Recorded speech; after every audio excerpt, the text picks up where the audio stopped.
Labdien!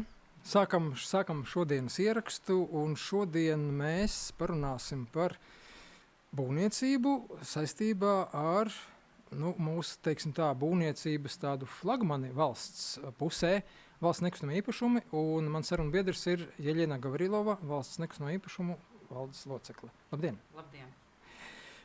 Jeļena, varbūt nedaudz par sevi un šiem pirmajiem 2 gadiem valsts nekustamais īpašumos un būvniecības nozare.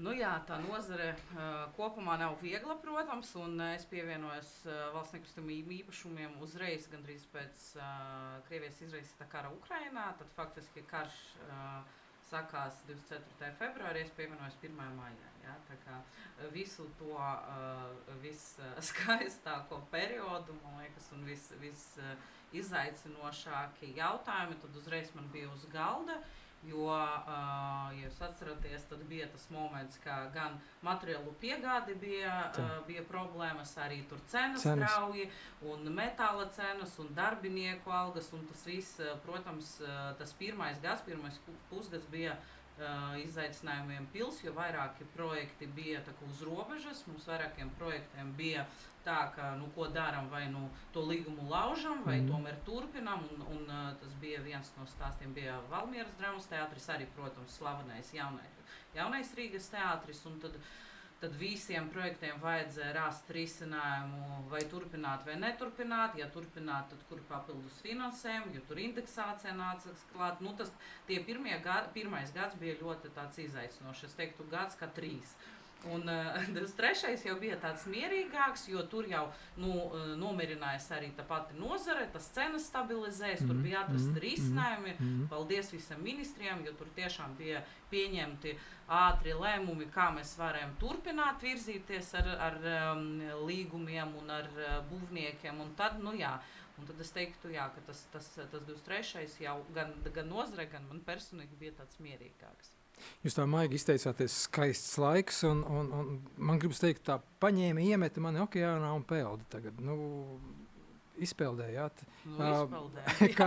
Karš, cenas, līguma laušanas, būvnieku varbūt pat veto vienā otrā brīdī, ka mēs tā vairs nevaram un viss, un jāpieņem smagi lēmumi.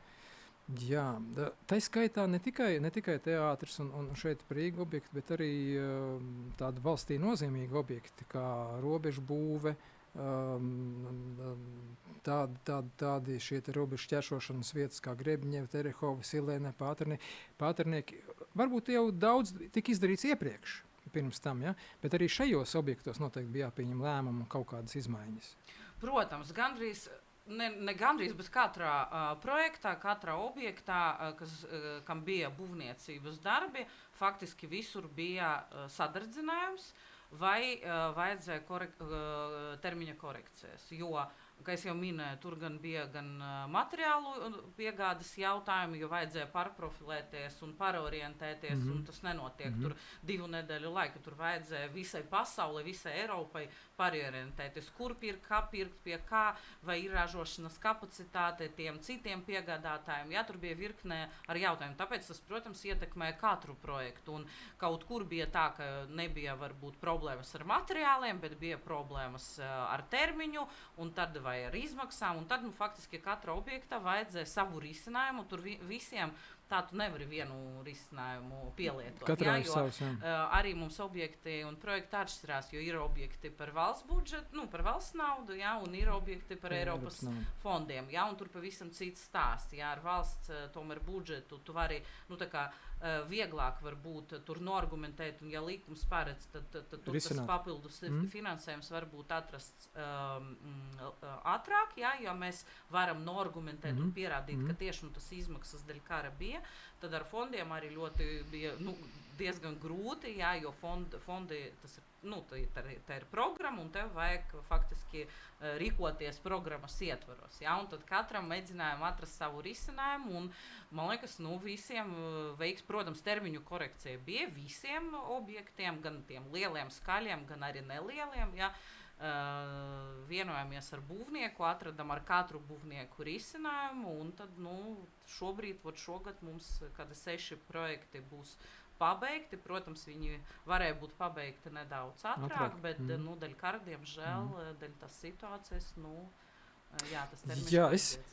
Es tīri nejauši atcerējos, kādu nelielu brītiņu atcerējos vienu telefonu zvanu, tas bija pirms, man ir sajūtas gadu skaits, varētu būt 7 plus mīnus gadi atpakaļ, man ir telefona zvans, un es pat neatceros kādu personu, tā varētu būt valsts kancelēja, kas zvana un labdien, vai būvnieku asociācija, saka, jā, Normos Grimers klausās. Tā kā konsultācija pie manis vēršās par to, ka robežu būve ir jātīst robežu būve, tas sarežģīta infrastruktūra, un vai es nevarētu ieteikt kādu būvnieku, kas būtu piemērotāks un zinošāks tieši šīm būvēm. Un es pat apjuku no šī jautājuma, kā es toreiz atceros, tā saruna beidzās, ka es tā pēkšņi iedomājos, ka Klau nevajadzētu visu meklēt būvnieku, bet vajadzētu tā kā vairāk orientēties, ka no valsts puses ir zinošs pasūtītāju pārstāvis, kas var koordinēt šīs prasības un koordinēt vispār šos projektus. Un, manuprāt, visatbilstošākajai būtu valsts nekustamā īpašuma toreiz. Ir tā sanācis, ka tā arī tas ceļš ir aizgājis, un valsts nekustamā īpašuma koordinē šīs valstī varbūt šobrīd arī Ukrainas sakarā tik sarežģītās būves. Un es saprotu, ka tur vēl gan ar Krievijas robežu, gan ar Baltkrievijas robežu viss joprojām ir procesā. Jā, ja mēs runājam par Baltkrievijas robežas žoga izbūvi, tad mēs jau pēc mēneša to visu nofinalizēsim. Tad tur žogs būs gatavs un visas 73 km būs izbūvēti. Un tad mēs ķersimies klāt tur pie infrastruktūras izbūves. Tur patruļi, tā kas visa infrastruktūra, lai robežsardze varētu arī ātri rēdziet un piebraukt un tā kā, lai tā žogs viņiem kalpotu. Bet Krievijas robežas žoga būvniecība ir uzsākta pavisam nesen. Faktiski mūsu uzdevums bija pabeigt, nodot eksploatācijā to, kas ir nododams, un tur žogs bija no 283 km, bija uzbūvēti 100 km, un mūsu uzdevums ir uzbūvēt to 180 klāt, jā, lai tur, kur tas vietas ir bez žoga, lai žogs ir, un mums jau ir 23 km gatavi, mēs tur strādājam gan ar būvniekiem, gan arī ar nacionāliem bruņotajiem spēkiem, kur mēs valsts nekustamā īpašuma esam ģenerāla uzņēmums, un viņi ir mūsu apakšnieki, un tad mēs kontrolējam, piegādājam materiālus, tehniku, un tad viņi būvē. Faktiski mēs viņus izmantojam, kā darba spēku, jā, vispārējais ir tā kā uz viņiem. Interesants formāts, jā. Tagad varbūt par jau uzbūvētām lietām, un arī šogad mums ir iesniegtas 5 būves, kuras ir izbūvētas nodotas eksploatācijai pagājušā gadā, un iesniedzējis tieši valsts nekustamā īpašumi. Un par robežu runājot, viena tāda interesanta būve ir šī Baltkrievijas robežas infrastruktūra. Tur ir izbūvēts tunelis dzelzceļa sliežu šķērsošanai. Un mēs žūrija bija aizbraukus tiešām tālu. Pirmkārt tālu, tad, kad mēs bijām tajā vietā, es paskatījos, cik mēs esam tālu, precīzi 310 km no Rīgas. Es nezināju, ka pār pa 300 km ir vēl kāds punkts Latvijā. Ļoti interesanta būve tādos nekurienes apstākļos, izaicinājums, un projekta vadītāji mums izstāstīja, kā jums tur gāja. Žūrija arī paskatījās, jā, rezultāts ir labs, bet tas process bija ļoti izaicinošs un ļoti interesants. Varbūt pāris vārdos, jā. Tiešām tā tuneļa izbūve bija tāda unikāla pieredze, jo, protams, ka tur virs tuneļa iet dzelzceļa līnija, un tad mēs nevarējām tā paņemt tur mēnesi un mierīgi būvēt to tuneli, jo vajadzēja nodrošināt dzelzceļa tur darbības nepārtrauktību. Un tad mums atļāva paņemt 2-3 dienas, kad viņi varēja mums atļaut rīkoties brīvi, un tad faktiski tas tunelis bija jau citur saskrūvēts. Un mēs visus sagatavošanas darbus izdarījām, kad mums atļāva, tad, kad dzelzceļa līnija bija nodemontēta, pārtraukums bija, jā, tad mēs atvedam to milzīgo tuneli, un tad bija, tur jau bedra bija izrakta, mēs to visu pa 2 dienām faktiski sabūvējam, un atpakaļ bija uzliktas tas sliedes, un 3 dienu laikā, jā, tad tas viss bija izdarīts. Tas projekts un objekts ir unikāls, ka, tiešām, un tur var pārvietoties, tur tu tuneli ar automobīļiem, jā, tas nav tā, ka tunelis, kur tikai cilvēks var. Man liekas, ka tas ir ļoti tāds unikāla pieredze un ļoti interesanti. Tā ir unikāla pieredze. Tiešām tie, kas varbūt pirmo reizi šo klausās un nezinu par šādu tuneli, tad es teikšu, kad es uzreiz jautāju robežsargiem, kas bija klāt, kāds bija mērķis un jēga tam tunelim, kāpēc viņu vajag. Un robežsargs uzreiz atbildēja, lai mūsu mobilitāti nodrošinātu, jo, ja mums jātiek dzelzceļam otrā pusē, mums jābrauc līdz pārbrauktuvei 7 km turp, 7 atpakaļ. Un tagad gar robežu ir šī robežsardzes procesa nodrošināta, ja, šī mobilitāte. Jā, drusku gan no būvnieka skatu punkta ir tā, ka tiešām tas bija grūti aptverams, jo kā projekta vadītājs stāsta, ka viņš stāv šeit Latvijas pusē un viens solis uz priekšu, un to jau esi Baltkrievijas pusē. Ja? Un tur to līniju tik smalki nemaz nevar novilkt, kad ir jāveic zemes ierīkošanas, blietēšanas, dzelzceļa izbūves darbi, ka tas bija visai izaicinoši, jā, arī Baltkrievi pretī ar viņiem sadarboties. Bet Baltkrievi esot bijuši atsaucīgi, tā vismaz viņi stāsta. Tā, jā, viss sanāca, jā, bez kaut kādiem lieliem izaicinājumiem. Pārējot varbūt pie mums zināmiem projektiem, Jaunais Rīgas teātris. Jā, Jaunais Rīgas teātris ilgi grūti nāca.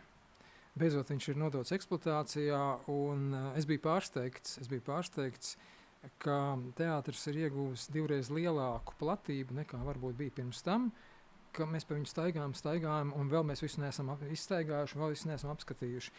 Te ir nopelns laikam tiešām arhitekta redzējums, kā tur šajā iekškvartālā, kur ir kā ierobežota šī telpa, var tik plašu kvadratūru iegūt papildus vēl teātra vajadzībām. Man liekas, ka teātris ir iegūs tiešām ļoti labas mājas. Man prieks dzirdēt, ka jums ir tāds viedoklis, jo tiešām, kā jūs jau arī teicat, tas projekts bija diezgan sarežģīts un ļoti garš.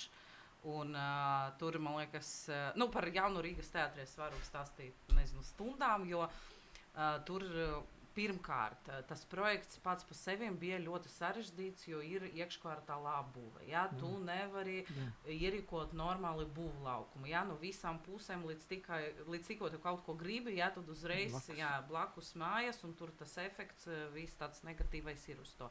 Tas ir pirmkārt. Otrkārt, man liekas, ka notika viss, kas varēja notikt, jo gan Covid, gan karš, protams, un bija jau vairāk, ar pirmo būvnieku līgums bija lausts, un tad turpinājām ar SBSC uz Būvens konta construction. Protams, mums jau bija, teikšu, godīgi moments, ja, kad mēs nevarējām ar viņiem vienoties, jo tur bija viņiem problēmas ar naudas plūsmu un ar apgrozamiem līdzekļiem, un viņi mēģināja to kaut kā, no valsts nekustamiem īpašumiem izspiest, un tad mums bija katru nedēļu bija diskusijas ar akcionāriem, kur mēs mēģinājām tomēr kaut kā ar viņiem vienoties, un bija viens moments, kad uz galda jau stāvēja tas scenārijs, ka viss, tad nevaram ar viņiem turpināt un domājam par kaut kādu citu scenāriju un citu būvnieku.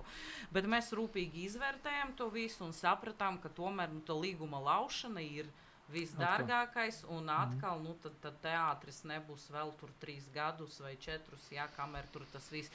Tad pieņēmam lēmumu, ka vajag tomēr vienoties ar būvnieku un mēģināt atrast to kompromisu, un tiešām tur milzīgs paldies arī būvniekam, ka viņi piesaistīja papildus finansējumu, un tad tas viss aizgāja, un tas pēdējais termiņš, kas bija mums līgumā, ir izpildīts. Mēs nodevām eksploatāciju 22. decembrī, un tad faktiski nodevam arī teātrim martā.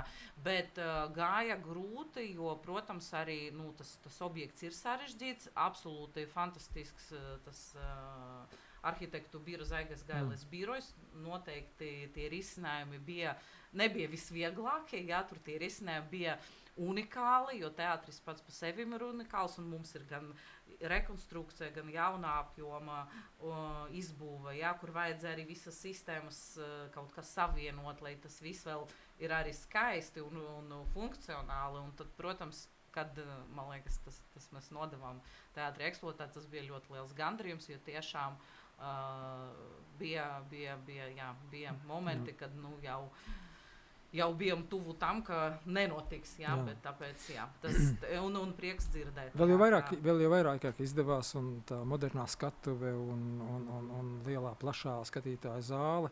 Man personīgi vislabāk patika šīs te aktieru ģērbtuves, tās vietas, kur viņi gatavojās izrādē. Es paskatu, beidzot, man liekas, mūsu aktieri arī tiešām cilvēciskā vidē, mūsdienīgā vidē var sagatavoties pietiekami kvalitatīvi izrādēji un arī turpat atpūsties un tam līdzīgi. Jā, un es varbūt papildināšu, jo tas atpūtas vietas, kas viņiem ir, tas ir aprītas ekonomikas tāds piemērs, kur mēs izmantojam no pārsegumiem tos dēļus, mēs tā kā izmantojam, lai uzbūvētu viņiem iekštelptās mēbeles. Tas bija ļoti veiksmīgi. Par teātriem runājot, mums ir tāds tā kā teātru gads, jo Rīgas jaunais teātris. Mums ir arī Latvijas Leņu teātris, un tur gan varbūt nebija liela rekonstrukcija un pārbūve, tur vairāk bija siltināšanas projekts, bet ka sen nebūvētāji vai nepārbūvētāji vai nerekonstruētāji ēkai, kad pieķerās klāt, kur nav ilgi būvdarbi vai uzlabošanas bijis, un pieķerās tikai ar siltināšanu vai energoefektivitāti vien, tad parādās noteikti daudz problēmas, kuras varbūt tā nevar ar energoefektivitātes uzlabošanu vien atrisināt. Noteikti tur arī bija tādas. Ne? Protams, visiem energoefektivitātes projektiem mums ir tā, ka pēc tam tas projekts pārvēršās par rekonstrukciju. Un mēs jau tagad ar kultūras ministriju, kad runājam par kaut kādu energoefektivitāti, mēs uzreiz varam godīgi pateikt, nebūs tur tikai energoefektivitāte. Leļu teātris bija ļoti labs piemērs, kad vajadzēja nosiltināt fasādi, nomainīt logus un tur nedaudz jumtu pielabot. Demontējot jumtu, sapratām, ka faktiski jumta tur nav un vajadzētu jumtu būvēt no jauna. Un tad, protams, to jumtu mēs nevarējām atstāt. Tur nebija jau, tur bija jau dzīvei tā kā bīstami, tur atrasties. Un, protams, tas viss klāt uzreiz termiņš, klāt nauda. Kopā ar kultūras ministriju meklējam finansējumu. Un tieši tā, no parastas energoefektivitātes projekta, ko mēs varējām paveikt gadā pusotra laikā, tad faktiski tas bija rekonstrukcija. Vēl viens ļoti labs piemērs - Valmieras drāmas teātris, kur ļoti līdzīgs stāsts. Kad mēs sākam demontēt, tur arī bija siltināšana un arī tur pārsegumi no asfalta. Tur tādi brīnumi, tīpaši, ja mēs runājam par ēkām, kas ir izbūvēti droši vien pirms tā padomju laika sabrukšanas, kad jau pēdējie gadi, man liekas, tur jau visi darīja, kā viņi grib un ko viņi grib. Un, diemžēl, to mēs redzam, ka tie 80. gadi, ka tā kvalitāte ir, pārsegumas bija pudeles, asfalts, viss, kas tur, ko tur varēja. Un, protams, tad arī mēs sapratām, ka tas nebūs nekāda siltināšana un energoefektivitātes uzlabošana, bet faktiski diezgan lielā tāda pārbūve. Un šobrīd, protams, tas teātris ir tik skaists, ka mēs ļoti labi, ka ir tā pārbūve. Bet šī ir pieredze. Šī ir pieredze, un ja mēs ar energoefektivitātes risinājumiem gribam kaut ko ķerties, varbūt senām būvēm klāt, tad jāpaskatās uzmanīgi un noteikti jāpapēta, vai ne? Par teātriem turpinot, Dailes teātri ir labi iekārtošana, tā kā ārpus Dailes teātriem vairāk. Arī tur bija pārtraukums, jo bija ziema pa vidu, un Rīgas centrā mēs visi redzējām, ka tur ir iežogots un kaut kas nepabeigts. Un tā, nedaudz pastaigājot gar to Dailes teātri, tā pusapli apkārt viņam ar visiem apstādījumiem, labi iekārtošanu, augiem. Tur jāaiziet. Es jutos kā parkā gandrīz. Un varbūt tieši tagad pavasaris, kad viss zied un plaukst, pilnīgi cita vide. Jā, jo tur bija, teiksim, godīgi, pilsētas centra diezgan degradēta teritorija ar tādiem šaubīgiem apmeklētājiem.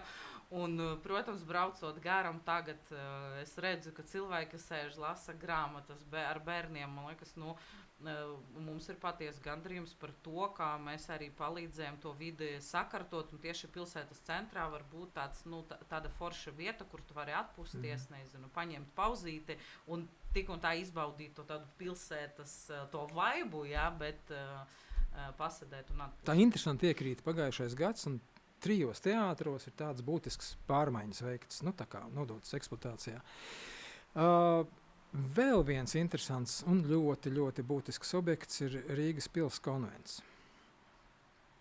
Man sanāca varbūt tā privilēģija apmeklēt šo Rīgas pili pirms būvnieks sāka būvēt, kad bija veikta izpētes darbi nofiksēti un bija būvnieks tā kā jau, tikpat kā jau konkurss noslēdzies ar būvnieku un man izdevās apstaigāt, apskatīties tajā mirklī, kādā stāvoklī ir būve un ēka, un tagad pēc šīs pirmās kārtas pabeigšanas. Es biju nedaudz vīlies, man likās, ka tur lielāks apjoms ir izdarīts, bet tika sadalīts kārtās, acīm redzot daļa finansējuma, un vismaz pirmā kārta ir paveikta. Tāda viena no senākajām Rīgas vietām ir mūsdienīgi sakārtota. Jā, bija arī izaicinājumiem bagāts objekts un projekts, tāpēc, ka restaurācija ir restaurācija. Bet šeit, man liekas, tas veiksmes stāsts, jo mēs to objektu pabeidzam pusgadu pirms termiņa. Jā, parasti tā nepatīk. Jā, bet šeit tāda unikāla mums arī situācija, ka bija diezgan pareizi, man liekas, ar tādu rezervīti mums bija pareizi ielikta tās projekta būvniecības darbu termiņš ar rezervi, ja, un arī būvnieks ļoti godprātīgi pildīja visas savas saistības, kad bija jautājumi, tad mēs kopīgi risinājām, un būvnieks arī nekautrēs un arī negribēs slēpt tas problēmas. Tas arī ir ļoti svarīgi, kad ir tāda ļoti laba sadarbība atklāta ar būvnieku, jo mēs visu laiku aicinām, gan arī šobrīd robežas mums un vēl virkne projektu, kas ir uz galda, jā, tad mēs visu laiku aicinām, lūdzu, ja ir problēma, ja jūs redzat, ka tur būs grūtības, pasakiet uzreiz, jo kad tā problēma ir jau milzīga, jā, un tev jau vajag piesaistīt, nezinu, ko, lai tu atrisinātu, tas ir pavisam cits ceļš, jā, un mēs tomēr gribam, jā, lai ir tāds, tā forša komunikācija un tādas caurspīdīgas attiecības. Es uzreiz skrienu tālāk, un objektu jums noteikti aktuāli ir pietiekami daudz, un arī es gribētu pārlekt varbūt uz tēmu, un paskatīties vai nedaudz parunāt par valsts nekustamiem īpašumiem, kā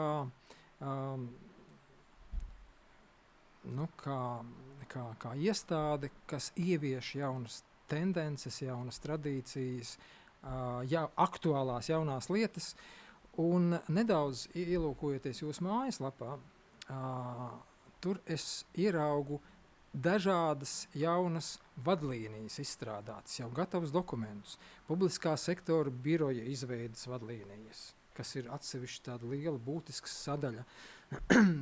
Būvuzraudzības vadlīnijas. Mums būvuzraudzība gadu desmitiem ir sena, jums ir jaunas vadlīnijas izstrādātas. Jums ir darba drošības prasības izstrādātas, arī salīdzinoši jaunas. Jums ir ilgtspējīgas būvniecības, ilgtspējas prasības nodefinētas, zaļā publiskā iepirkuma prasības. Tad nāk BIM prasības, un pa BIMu mēs tur varam, par cik tā jau jauna terminoloģija, mēs tur varam daudz un dikti, un jums tiešām ir daudz šīs BIM prasības, veidnes BIM prasībām, prasības BIM speciālistiem, un aktīva informācijas prasības un BIM īstenošanas plāns un tā tālāk un tā joprojām. Valsts nekustamā īpašuma kā tāds ledlauzis. Un ledlaužiem parasti ir grūti, viņam tā pretestība ir jāsalauž. Un tad aiz viņa jau nākamajiem paliek daudz vieglāk. Kā jūs jūtat, vai kā jūs jūtaties kā ledlauzis? Labi. Vienam tādam ledlauzim jābūt, jāievieš tās jaunās līdz, jāiet līdz laikam. Vai tas tomēr ir tāds skurpulos un grūts darbs, īpaši tādā nozarē, kas saistīts ar būvniecību, kur tāpat viss ir pietiekami nopietni un smagi? Pirmkārt, mēs tieši tā, mums ir daudz prasību, tāpēc, ka mēs esam ļoti prasīgs pasūtītājs, mēs esam prasīgi arī, ne tikai pret sevi, bet arī pret citiem, un mēs gribam, lai nekustamā īpašuma nozare ir sakārtota, ja, jo mēs redzam līdz tikko, man liekas, ka BIMs ir ļoti arī labs tāds piemērs, ja, jo mēs BIMu sākam pielietot 2020. gadā, ja, pirms 4 gadiem, mēs jau 4 gadus esam BIM vide lieliem projektiem.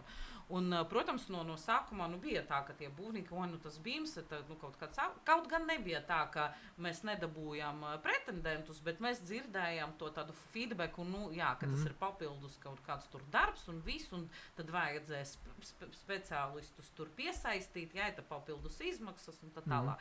Tad šobrīd mēs vairs to nedzirdam, visi jau zina, ko mēs prasam, kā mēs prasam, un prieks arī par to, ka būvniekiem arī nevajag šobrīd piesaistīt speciālistus, jo viņiem komanda jau ir cilvēki, projektētāji, kuri orientēs, kuri jau strādā, un tas bija prasība, mēs jau šobrīd jūtamies ļoti labi. Tā pirmā pieredze jau ir jau. Jā, protams, mums ir vairāki projekti, kur ir, un arī būvnieki, runājot ar būvniekiem, mēs arī nedzirdam nekādas tur papildus, nekādas papildus tur problēmas, ka viņi negrib startēt iepirkumā, tāpēc, ka tur ir BIMS. Ja? Mums arī ir ļoti lielas prasības, pieņemsim, būvuzraudzības vadlīnijas. Mums pašiem ir savi būvuzraugi, un dažiem projektiem mēs izmantojam savus būvuzraugus. Un tad būvnieks jau zina, tur par mūsu būvuzraudzības prasībām ir leģendas. Ja? Un tad ziniet, kā mēs tur ar būvnieku, pieņemsim, būvējam, mēs tur kontrolējam, un tad viņš jau, protams, viņam ir komentāri, ka jūs pārāk prasīgi esat, bet kad mēs jau ar viņu otru reizi būvējam kaut kādu citu objektu, ja,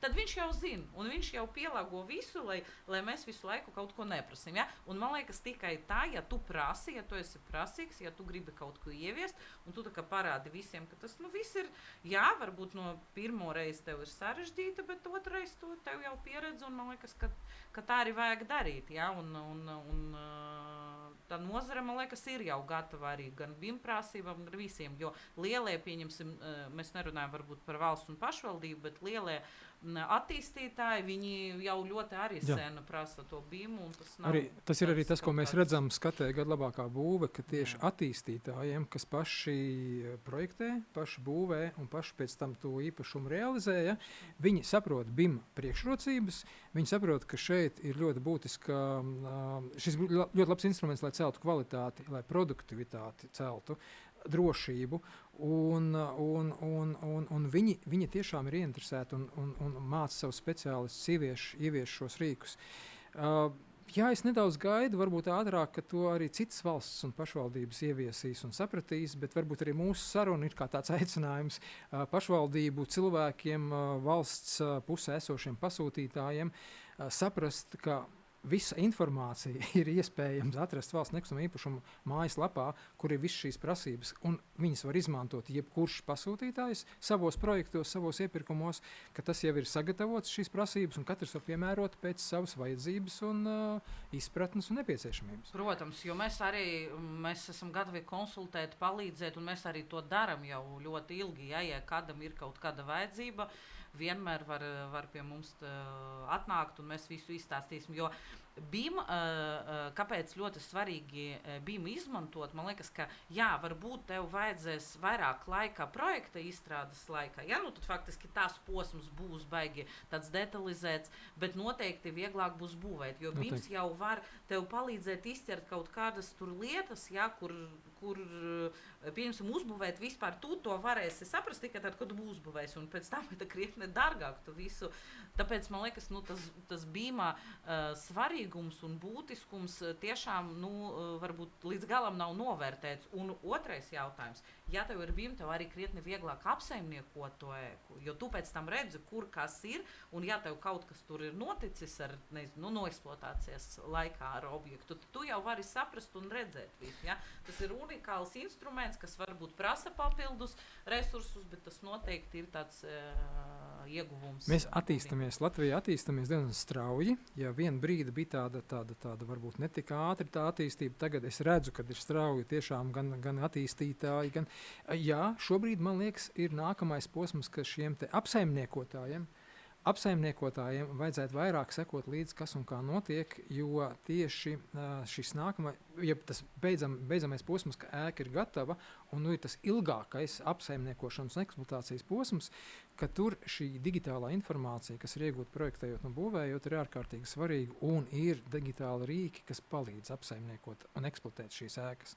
Un šeit vajadzētu viņiem vairāk tagad pievērst uzmanību, ka pat tas tajā virzienā strauji attīstās. Bet ejot tālāk. Nākamais gads, 25. gada 1. janvāris. Un mums ir nozarē, būvniecības nozarē, pirms jau 4 gadiem, 5 gandrīz gadiem ieviesta un parakstīta BIM ieviešanas ceļa karte, un mums ir papildināti būvnoteikumi, kas nosaka, ka no 25. gada 1. janvāra mums publiskās ēkās, publiska pasūtītāja 3. grupas būvis tiek projektēts būvēts pielietojot BIM. Jūs jau teicāt, ka nozara vairāk mazāk ir gatava šim. Jā, es redzu, ka jā, man vairāk tā kā jautājums, bet pasūtītāji, valsts, pašvaldība, publiskais pasūtītājs, jo viņi, cik viņi ir gatavi, un jūs rādat to priekšzīmi, vai mums nebūtu skaļāk jārunā, ka 25. gads ir tūlīt pēc 6 mēnešiem? Klau, paskatieties, kā to dara valsts nekustamie īpašumi, jums ir pēdējais brīdis savus cilvēkus orientēt, apmācīt, parādīt, kā būs jādara sākot no 1. janvāra. Protams, to vajag darīt, un tur tas BIMs nav nekad raķešu zinātne, un ir vairāki, nezinu, gan YouTube, gan visur, kur tu vari arī visādi kursi un konsultācijas. Mēs esam gatavi palīdzēt, ja kādam vajag, jo tiešām tā kompetence mums jau ir 4 gadiem, ja, jo mēs jau 4 gadus to darām. Mēs gatavi, bet es domāju, ka visi pielāgosies. Tur nav nekas tur tik sarežģīts, bet, protams, lai tu esi gatavs, būtu forši, ja mēs esam šobrīd jūnijā, pusgads ir, lai tomēr varbūt kaut kā detalizētāk tomēr saprast, ja, kas tas ir, kas ir lacītam vedrā, kas tas ir tas BIMs, ja. Izpildītāji pielāgosies. Tādi, jā.